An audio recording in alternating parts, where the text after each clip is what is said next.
ನಮಸ್ಕಾರ, ರಿವ್ಯೂ ಚಾನಲ್ಗೆ ಸ್ವಾಗತ. ನಾನು ಸೌಖ್ಯ ಗಾಂವ್ಕರ್. ಮೂಡಾ ಕೇಸ್ನ ಅತ್ಯಂತ ನಿರ್ಣಾಯಕ ತೀರ್ಪು ಬರೋದಕ್ಕಿದೆ. ಟೈಮ್ ಫಿಕ್ಸ್ ಆಗಿಬಿಟ್ಟಿದೆ. ಹೈಕೋರ್ಟ್ ತೀರ್ಪನ್ನು ಕಾಯ್ದಿರಿಸಿರೋದಷ್ಟೇ. ವಾದ ಪ್ರತಿವಾದ ಮುಕ್ತಾಯವಾಗಿ ಎರಡೂ ಕಡೆಯಿಂದ ಎಲ್ಲ ಏನೇನು ಸಬ್ಮಿಟ್ ಮಾಡಬೇಕು ಎಲ್ಲ ಮುಗಿದಿದೆ. ತೀರ್ಪಷ್ಟೇ ಬಾಕಿ ಇರೋದು. ಮತ್ತಿದು ಸಿದ್ದರಾಮಯ್ಯನವರ ಮುಖ್ಯಮಂತ್ರಿ ಕುರ್ಚಿಯ ಭವಿಷ್ಯವನ್ನು ನಿರ್ಧರಿಸುವಂಥ ತೀರ್ಪು ಕೂಡ ಹೌದು. ಈ ಹೊತ್ತಲ್ಲಿ ಸ್ನೇಹಮಯಿ ಕೃಷ್ಣ ಸಿದ್ದರಾಮಯ್ಯನವರ ದೊಡ್ಡ ಸುಳ್ಳು ಬಯಲಾಗಿದೆ. ನೋಡಿ ಈ ದಾಖಲೆ ಏನು ಹೇಳ್ತಾ ಇದೆ, ಸಿದ್ದರಾಮಯ್ಯನವರು ಸುಳ್ಳು ಹೇಳಿದ್ದಾರೆ ಅನ್ನೋದು ಕೊನೆಗೂ ಬಯಲಾಗಿದೆ ನೋಡಿ ಅಂತ ಹೊರಗಿಟ್ಟಿದ್ದಾರೆ. ರಾಜ್ಯದ ಪ್ರಭಾವಿ ರಾಜಕಾರಣಿಗಳ ವಿರುದ್ಧ ದಾಖಲೆ ಸ್ಫೋಟಿಸಿರುವಂತಹ ಸ್ನೇಹಮಯಿ ಕೃಷ್ಣ ಸಿದ್ದರಾಮಯ್ಯನವರಿಗೆ ಯಾವ ರೀತಿ ಶಾಕ್ ಕೊಡ್ತಿದ್ದಾರೆ ನೋಡಿ. ಮಾಹಿತಿ ಮುಂದೆ ಇಡ್ತಾ ಹೋಗ್ತೀವಿ. ಮಿಸ್ ಮಾಡಿದ್ರೆ ನಮ್ಮ ಚಾನಲ್ನ ಸಬ್ಸ್ಕ್ರೈಬ್ ಮಾಡಿ, ನಿಮ್ಮ ಅಭಿಪ್ರಾಯ ಕಮೆಂಟ್ ಮಾಡಿ ತಿಳಿಸಿ. ಎಸ್ ವೀಕ್ಷಕರೇ, ಸ್ನೇಹಮಯಿ ಕೃಷ್ಣ ಅವರು ಈಗಾಗಲೇ ಹೈಕೋರ್ಟ್ಗೆ ಹೋಗಿ ಇಡಿಗೆ ಹೋಗಿ ಈ ಕೇಸನ್ನು ಯಾವ್ಯಾವ ಸ್ವರೂಪದಲ್ಲಿ ಫೈಟ್ ಮಾಡಬಹುದೋ ಮಾಡ್ತಾ ಇದ್ದಾರೆ.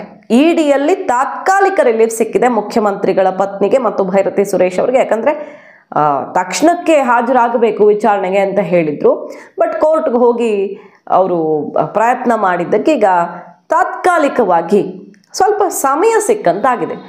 ಇಡಿ ವಿಚಾರಣೆಗೇನು ಬ್ರೇಕ್ ಬಿದ್ದಿಲ್ಲ, ಅಥವಾ ಇವರು ವಿಚಾರಣೆಗೆ ಹೋಗಬಾರ್ದು ಅನ್ನೋ ರೀತಿಯಲ್ಲಿ ಏನೂ ಇಲ್ಲ. ತಕ್ಷಣ ಬರಬೇಕು ಅಂತ ಹೇಳಬೇಡಿ, ಸ್ವಲ್ಪ ಸಮಯ ಸಿಗ್ತಾ ಇದೆ. ಎನಿ ಟೈಮ್ ಈಗ ಸಿದ್ದರಾಮಯ್ಯನವ್ರಿಗೆ ಇಡಿ ನೋಟಿಸ್ ಬರುವಂಥ ಸಾಧ್ಯತೆ ಕೂಡ ಇದೆ. ಇಡಿ ತ್ವರಿತಗತಿಯಾಗಿ ಎಲ್ಲ ಡಾಕ್ಯುಮೆಂಟ್ಸನ್ನು ಸಂಗ್ರಹ ಮಾಡಿಕೊಂಡಿರುವ ಇಡಿ ಮತ್ತಷ್ಟು ಆಸ್ತಿಗಳನ್ನು ಮುಟ್ಕೋಲು ಹಾಕ್ಕೊಳ್ಳೋಕೆ ಇದೇ ವಾರ ಆ ಪ್ರಕ್ರಿಯೆಯನ್ನು ಜರುಗಿಸುತ್ತೆ ಅಂತ ಹೇಳಲಾಗ್ತಿದೆ. ಸಿದ್ದರಾಮಯ್ಯನವ್ರಿಗೂ ಕೂಡ ನೋಟಿಸ್ ಬರುವಂಥ ಎಲ್ಲ ಸಾಧ್ಯತೆ ಇದೆ ಅಂತ ಹೇಳಲಾಗ್ತಿದೆ.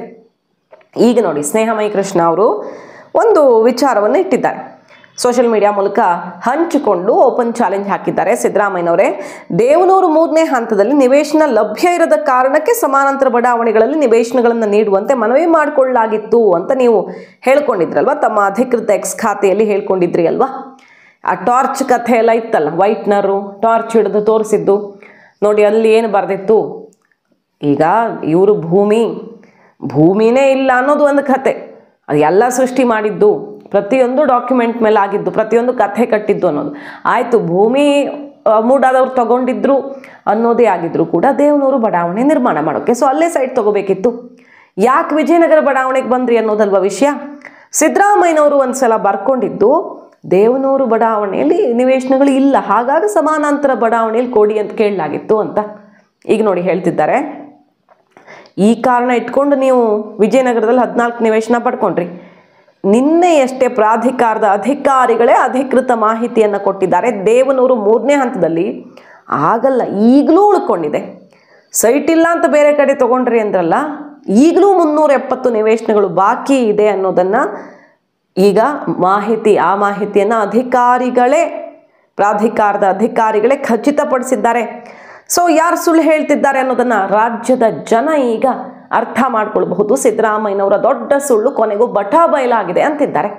ಸಮಾನಾಂತರ ಬಡಾವಣೆ ಅಂತ ನೋಡೋದಕ್ಕೆ ಹೋದ್ರು ದೇವನೂರು ಬಡಾವಣೆಗೂ ವಿಜಯನಗರ ಬಡಾವಣೆಗೂ ಅಜಗಜಾಂತರ.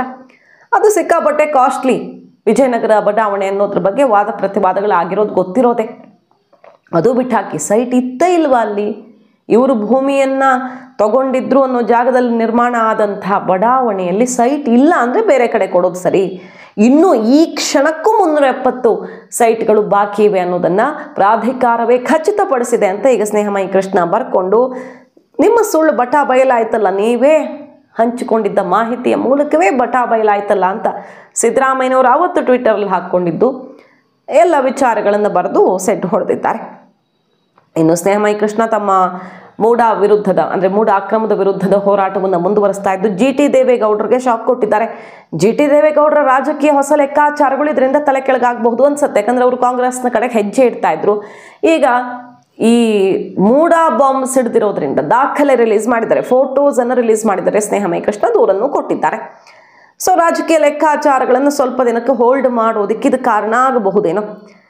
ಏನಂತ, GT ದೇವೇಗೌಡರ ಕುಟುಂಬ ಶಾಮೀಲಾಗಿದೆ ಅಂತ ಈಗ ಲೋಕಾಯುಕ್ತ ಇಡಿಗೂ ಕೂಡ ದೂರು ಕೊಟ್ಟಿದ್ದಾರೆ. ಸಿದ್ದರಾಮಯ್ಯನವ್ರ ವಿರುದ್ಧ ಮಾತ್ರ ಅಲ್ಲ, GTD ಕೇಸ್ ಕೂಡ ಇಡಿ ತನಕ ಹೋಗಿದೆ. ಅಂದರೆ GTD ವಿರುದ್ಧ ಅವ್ರು ಕೇಸ್ ದಾಖಲಿಸ್ಕೊಳ್ತಾರೆ ಏನೋ ನೋಡಬೇಕು. ಬೇನಾಮಿ ಹೆಸರಲ್ಲಿ ರಾಜಕಾರಣಿಗಳೆಲ್ಲ ಸೈಟ್ ಪಡ್ಕೊಂಡಿದ್ದಾರೆ. ಅದಕ್ಕೆ ಫೋಟೋ ಮತ್ತು ದಾಖಲೆಗಳು ಸಿಕ್ಕಿವೆ ಅಂತ ರಿಲೀಸ್ ಮಾಡಿರೋದು.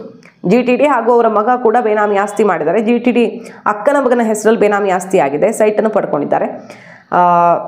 ತಹಶೀಲ್ದಾರ್ ರಕ್ಷಿತ್ ಕೃಷಿ ಭೂಮಿ ಅಂತ ಸುಳ್ಳು ದಾಖಲೆ ಮಾಡಿ GT ದೇವೇಗೌಡರಿಗೆ ಅನುಕೂಲ ಮಾಡಿಕೊಟ್ಟಿದ್ದಾರೆ. ಅದು ಬಡಾವಣೆ ಅಂತ ಗೊತ್ತಿದ್ರೂ ಕೂಡ ಕೃಷಿ ಭೂಮಿ ಅಂತ ದಾಖಲೆ ಸೃಷ್ಟಿ ಮಾಡಿದ್ದಾರೆ.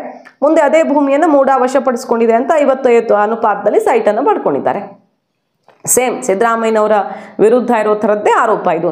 ದೇವನೂರು ಗ್ರಾಮದ ಸರ್ವೆ ನಂಬರ್ 82/2 ಜಮೀನಿನ ವಿಚಾರದಲ್ಲಿ GTD ಅವ್ಯವಹಾರ ಮಾಡಿದ್ದಾರೆ. ಈ ಅಕ್ರಮ ಲೋಕಾಯುಕ್ತಕ್ಕೆ ದೂರು ಕೊಟ್ಟಿದ್ದೀನಿ, ಹಾಗೆ ED ಅವ್ರಿಗೂ ಕೂಡ ಮಾಹಿತಿಯನ್ನು ಕಳಿಸ್ಕೊಟ್ಟಿದ್ದೀನಿ ಅಂತ ಸ್ನೇಹಮಯಿ ಕೃಷ್ಣ GT ದೇವೇಗೌಡರಿಗೂ ಒಂದು ಕಡೆ ಶಾಕ್ ಕೊಟ್ಟಿದ್ದಾರೆ.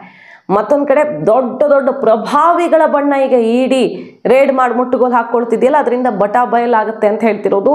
ಮತ್ತು ಸಿದ್ದರಾಮಯ್ಯನವರ ಕೇಸು ಹೆಂಗೆ CBIಗೆ ಹೋಗುತ್ತೆ ಅಂದರೆ ಇದೆಲ್ಲ ತಪ್ಪುಗಳು, ಎಡವಟ್ಟುಗಳು ಬಹಳ ಸ್ಪಷ್ಟವಾಗಿ ಕಾಣಿಸ್ತಿದೆ. ಸೊ CBIಗೆ ಹೋಗೇ ಹೋಗುತ್ತೆ. ವಾದ ಪ್ರತಿವಾದ ಆದಮೇಲೆ ನನಗೆ ಆತ್ಮವಿಶ್ವಾಸ ಇದೆ ಅಂತಿದ್ದಾರೆ.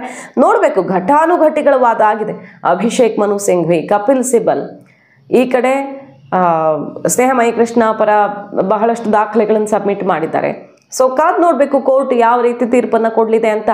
ED ಸಂಕಷ್ಟವಂತೂ ತಪ್ಪಿದ್ದಲ್ಲ ಅಂತ ಅನಿಸ್ತಾ ಇದೆ. CBI ಎಂಟ್ರಿ ಆಗುತ್ತಾ ಕಾದ್ ನೋಡಬೇಕು. ಮಾಹಿತಿ ನಿಮ್ಗೆ ಇಷ್ಟ ಆಗಿದ್ರೆ ಮಿಸ್ ಮಾಡಿದ್ರೆ ನಮ್ಮ ಚಾನಲ್ನ ಸಬ್ಸ್ಕ್ರೈಬ್ ಮಾಡಿ, ನಿಮ್ಮ ಅಭಿಪ್ರಾಯ ಕಮೆಂಟ್ ಮಾಡಿ ತಿಳಿಸಿ. Thank you.